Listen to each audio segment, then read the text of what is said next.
Wow, what an incredible start to the trip. It is just such a joy to actually be here in Halifax. That flight from Toronto was actually pretty smooth, and I am so glad we grabbed this SUV at the rental counter. It feels solid, and having that extra space is going to be a lifesaver for all the driving we have coming up. For anyone planning this trip, honestly, give yourself a solid buffer at the airport. Even though it's not a massive airport, you'll want to allow at least an hour or two after landing, especially if you have to clear immigration or wait for bags. The rental counters can get busy, so having that extra time just keeps the stress levels down.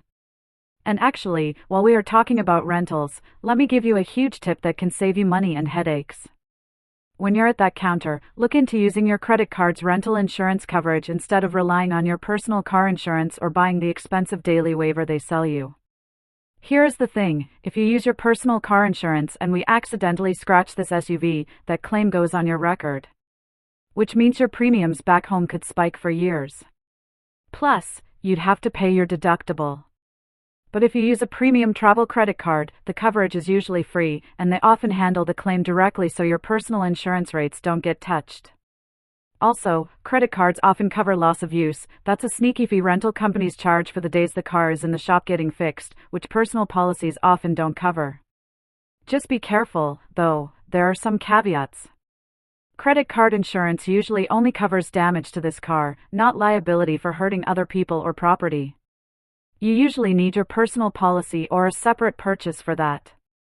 Also, you have to explicitly decline the rental company's damage waiver to make the credit card coverage valid. It's always best to call your bank and your insurance provider before you fly just to be 100% sure what you're covered for, but it's definitely worth checking out. Anyway, logistical rant over. It was definitely the right call to just quickly check into the airport hotel and drop the bags first. The hotels here are super convenient, most are just a few minutes away, like the Halifax Airport Hotel or the Holiday Inn Express, which is just a short 4 kilometers drive. It made things so much easier. From there, the drive to the Titanic Graves site took us about 30 minutes, and that stop at Fairview Lawn Cemetery was really something else, wasn't it? It felt so heavy walking through those rows of granite markers, seeing them arranged in the curve of a ship's hull. Standing there in front of the unknown child and the J. Dawson stone, the history just feels so real and somber compared to just reading about it. It was a quiet, respectful start to the trip, but I'm glad we went there to pay our respects. The vibe totally changed once we drove down to the waterfront, which was only about a 15-minute drive from the cemetery. That boardwalk is beautiful, and honestly, just seeing all the cheerful people walking around, the busy little shops, and the restaurants buzzing with life makes it feel like vacation mode has officially started. If you are coming here, don't rush the waterfront. You really need at least 1 to 3 hours just for a good stroll, but honestly, you could easily spend a half day or more if you want to hit the museums or do a harbor tour.